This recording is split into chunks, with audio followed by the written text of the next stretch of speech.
Hey everybody, it's a Mad Master here. I'm doing a video today about my reaction. It's a reaction to the recent announcement of Operation Mindcrime 3 from Geoff Tate. And of course, not the original band, Queensryche, he was in.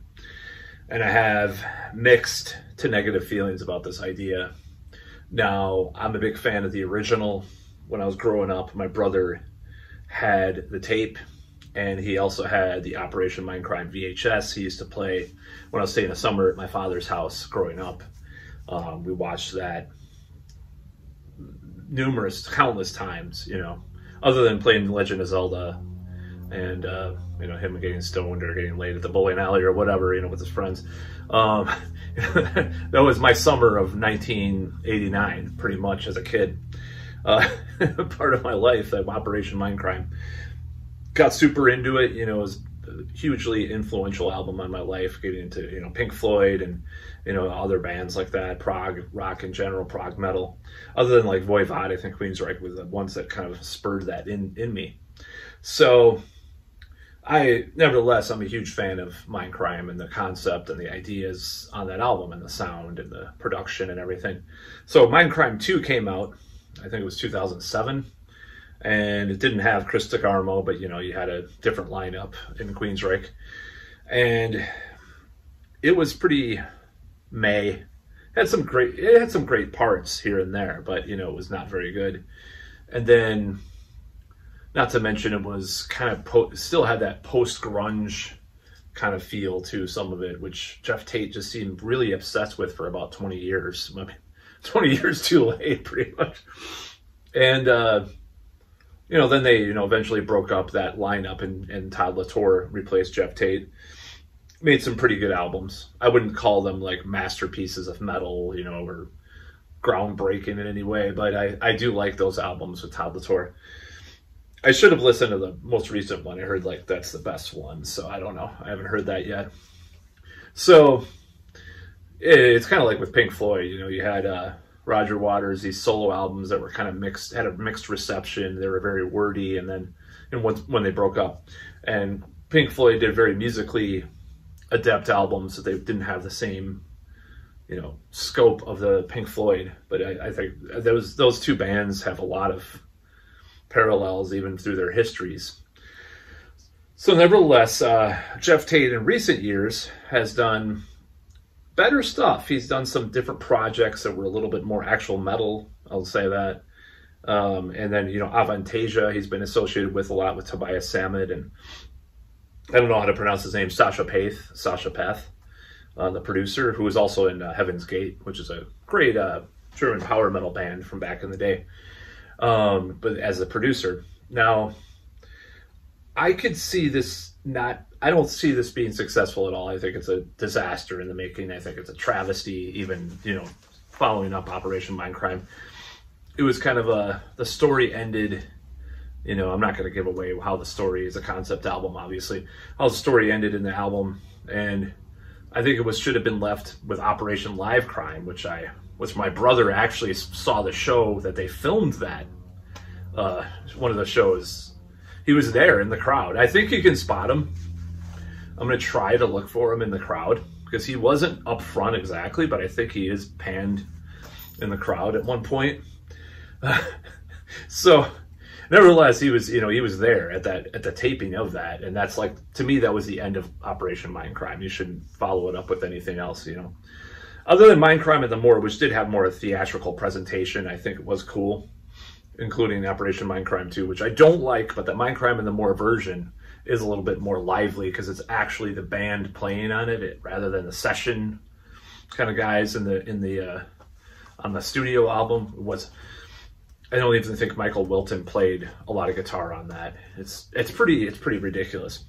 So this third one, what I could see happening, I haven't read much about it, and it's just like, there's a couple of different things that could happen. Now, remember, the prequels were hated. The Star Wars prequels were hated by everybody, except for a small number of fans and kids and stuff. And now they're seen as great, or not great. They're seen as decent, like halfway there or something, after the sequel trilogy came out.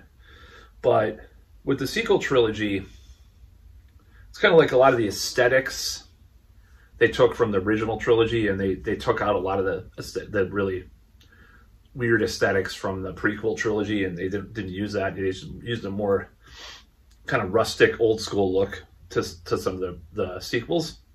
But the movies themselves were kind of empty and shallow and didn't have a lot of substance, and the characterizations were terrible, even by George Lucas standards, you know what I mean? So, which he obviously had nothing to do with them. So I could see Operation Mindcrime 3 being okay. It's very metal. It has some of that, a lot of that classic sound. It moved beyond the grunge, you know, phase that he was in for 25 years or whatever. But it's kind of empty. It's kind of shallow, and it's kind of presents well, but it's just kind of musically kind of just, it's lacking in substance.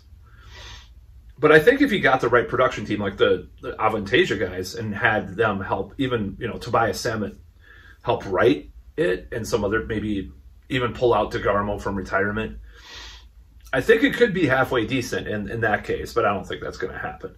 So that's my thought on it. I'm like, oh, great. You know, because I was cheerleading for Geoff Tate for recent years, because he seemed like he got his shit together. Because if you watch, I mean, if you read some of those interviews from like the mid 2000s and early 2010s when they broke up and they had a fist fight and all this stuff in Brazil or whatever, it's total cringe. And you're like, this guy is mentally ill. Like he seems like an alcoholic too. But in recent years, you watch interviews and he seems like a great guy.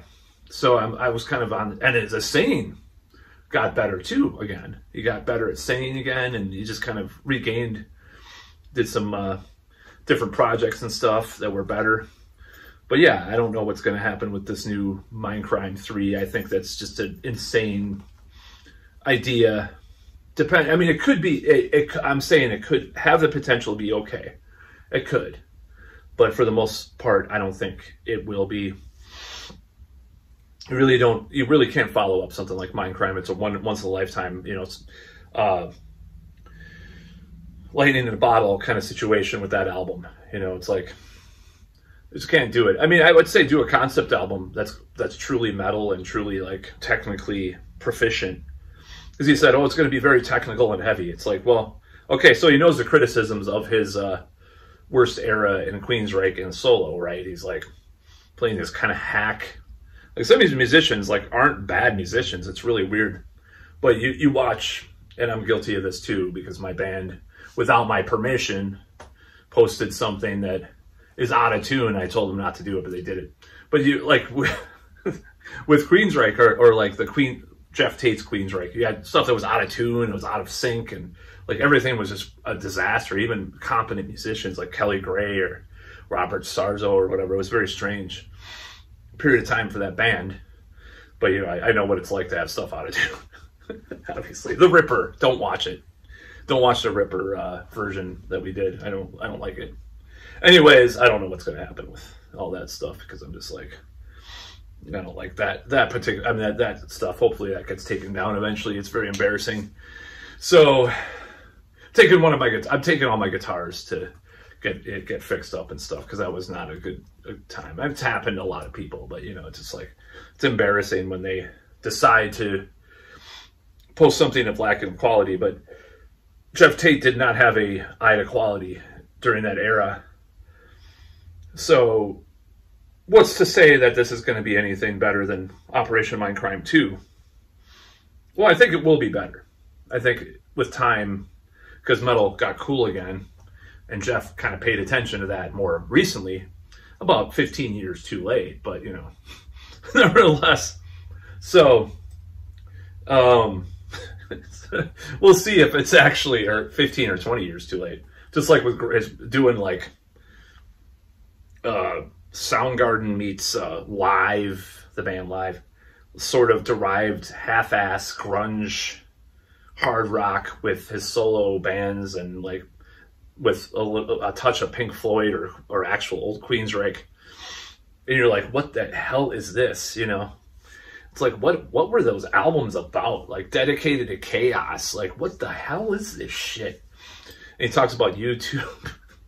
One lyric, YouTube. hell's wrong with the guy? So yeah, it's really stupid. I mean, I'm out of touch with metal, okay? I mean, I did buy that recent Blood Incantation album. I guess it's the hot thing. I haven't listened to it yet. I actually listened to a little bit of it, and I was like, oh, I'm going to buy this. I'm going to check it out, you know? But I don't know shit from Shinola with regards to, like, the trends of what's hot.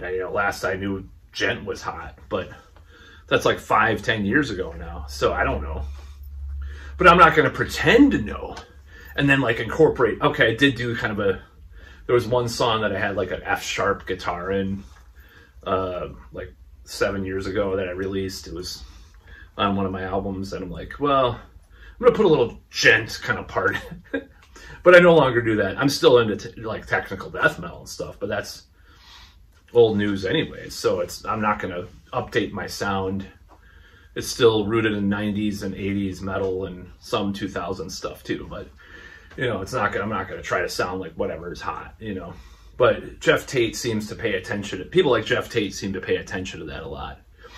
And it's fine if you're actually legitimately influenced by it. It's kind of like the band Jefferson Starship. They did a lot of, in the early 80s, they had these albums with like, oh, this one's our punk song, this one's our new wave song, this one's our AOR song, this one's our metal song. It's like, I think they legitimately were exploring different kinds of music, but how much do they like it for real? That's a question to be determined. I think they actually were legitimate. It's like you convince yourself, oh, I gotta be current. I'm gonna check this stuff out. Oh, I like this. Like Genesis in the 80s. It's like, did they like synth pop?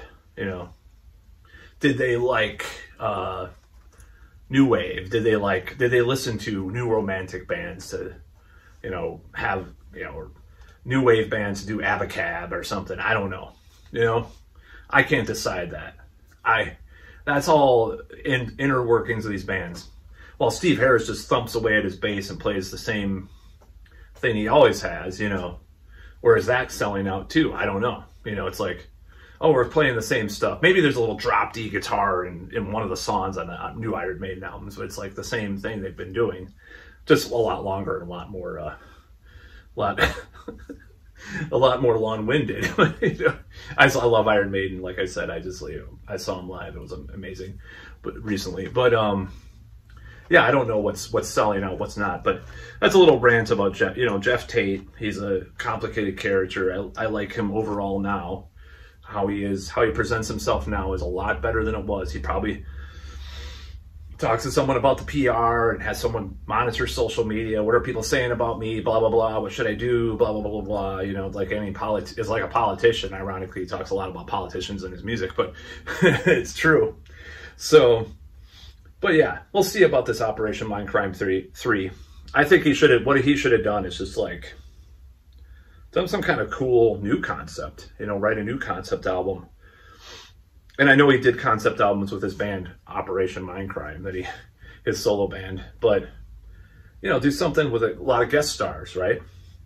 And a cool co-writer, dare I say. And I hate, it's cool when people write their whole album. He's never done that anyways, but I'm just saying like a cool, maybe not hip writer, but like someone, not, remember everybody has Marty Fredrickson as their producer or co-writer in the 2000s. I'm like, oh my God, this is cringe. It's like having a bunch of Diane Warren and Desmond Child songs on your album when you're a band that formed in '68 and you're trying to sound hip and modern. It's like, just stop, But have someone that's like on the edge of prog metal, help out. And then have like Tobias Sammet help out. Like have a little bit of, that's what they've always kind of skirted the edge of anyways. That would be really cool. Have Rob Halford appear on the album on a song, or Bruce Dickinson on another song, and just do like this new concept album, and it's like really edgy concept, and you have a little Rage for Order, maybe, I hate to say this, but like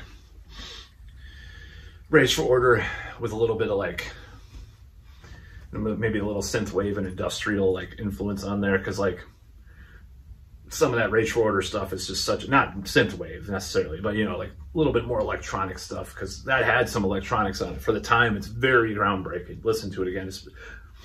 The second half has a lot of relevance to music from the future at the time. Very cutting edge album for the time. And I still think it's probably better. It might be better than Operation Mindcrime, I'm not sure. But anyways, I'm blathering about Geoff Tate, and I've already done videos about that years ago, but I'm doing another one. Almost at 900 subs, by the way. So please subscribe. Please subscribe. Yeah, I'm going to try to... and one thing I decided is that if this channel does get to 1,000, I will actually promote the hell out of it way more. Especially if I'm very critical about my own videos. Like this video is not scripted. I just started blabbing about Geoff Tate and whatever for 10 minutes or 15 minutes now. But I'll start publicizing the channel more, if it does get to 1,000, because at least that's a social proof. Cialdini, you're in a Robert Cialdini now, NLP, and you want to hypnotize the masses. Anyways, that's about all.